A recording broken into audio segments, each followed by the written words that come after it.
Vamos a hablar del cannabis medicinal, Doc. ¿Qué tal? Bien, muy bien, aquí estamos. Y la verdad que esa es una buena pregunta para empezar. ¿De qué se trata? Y se trata de emplear la planta de la marihuana, todos sus derivados, para tratar diferentes dolencias y enfermedades. La lista llega a casi 50 actualmente. Y es una nueva herramienta terapéutica que en realidad la estamos integrando con el resto de los productos de la medicina clásica. Es decir, que se suma. No hay ninguna enemistad entre un tipo de tratamiento y otro tipo de tratamiento.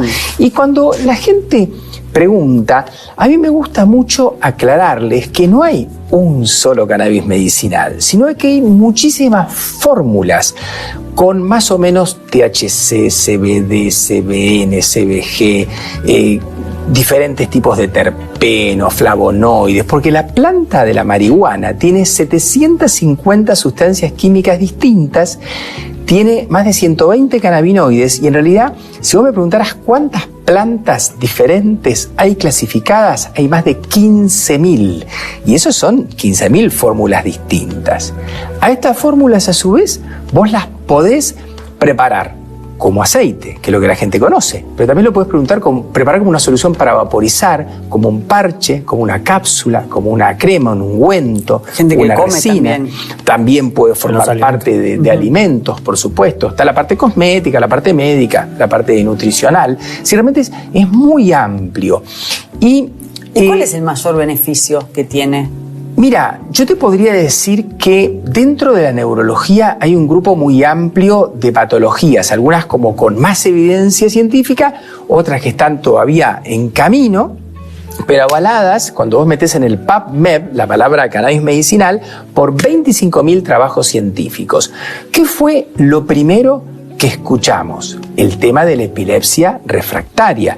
Todos conocemos los trabajos en el Garrahan, y el uso del cannabis rico en CBD para epilepsia refractaria con resultados positivos, que significa niños que tenían por lo menos 3 productos antiepilépticos en dosis máximas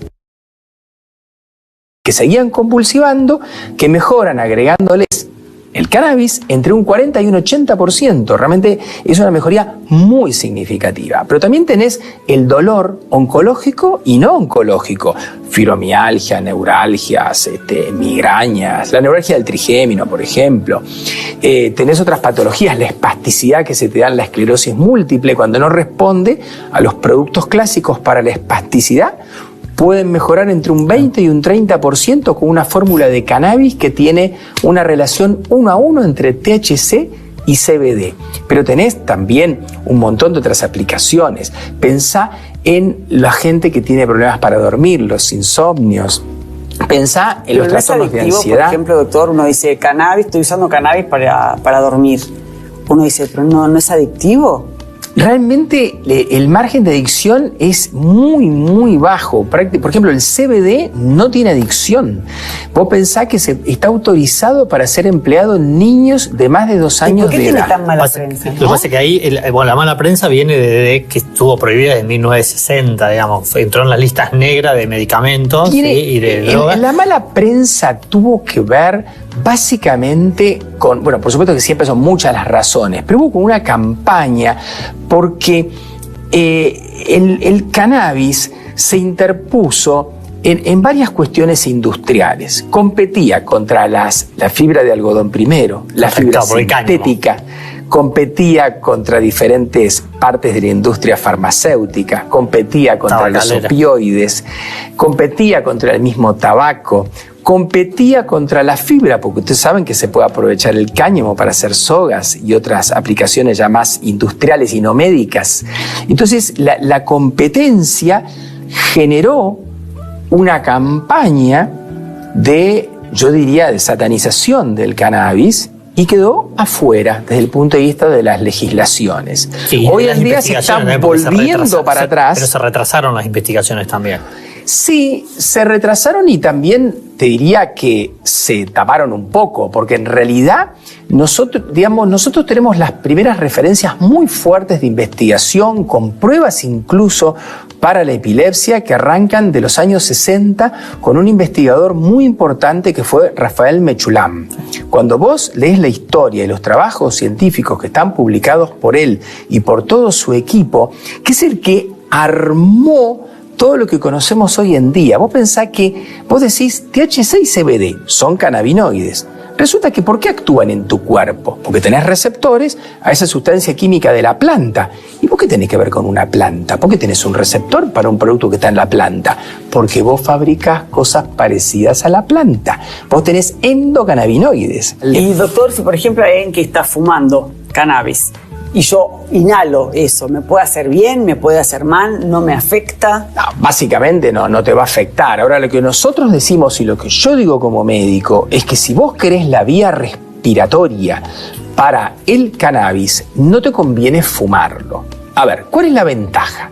Si yo tomo aceite de cannabis, va a tardar en actuar 1 hora o 2 horas. Eso no me sirve para un dolor agudo. Si yo tengo una neuralgia del trigémino, no puedo esperar 1 hora o 2 horas. Si yo uso la vía respiratoria, actúa en 1 a 3 minutos.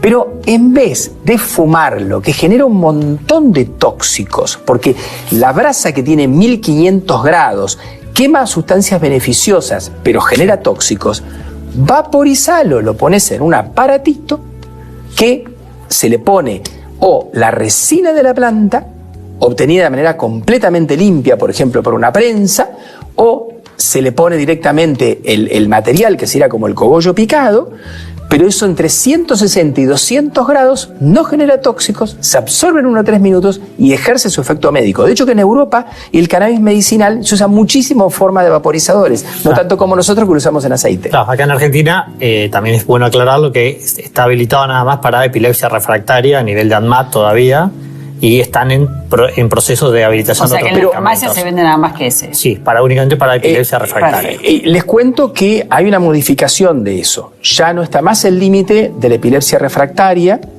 Digamos que las patologías ahora se abrieron. Todavía no está lo de las farmacias implementado, pero sí reglamentado. Tenemos un decreto y una reglamentación que siguen a la ley 27.350 de fines de noviembre y ahora de marzo. Actualmente una persona puede en su casa cultivar y tener hasta 9 plantas en flor, puede trasladar frascos de aceite o trasladar hasta 40 gramos de cogollo si se inscribe en el ReproCan. Y, por supuesto, tiene un médico que certifica que lo está usando con un fin médico. Perfecto. Y las patologías pueden ser dolor, puede ser epilepsia, pero puede ser dolor, puede ser espasticidad. No tenés ya el límite de patología. Perfecto. Bueno, muchas gracias, doctor. Bueno, gracias a Muy ustedes. claro.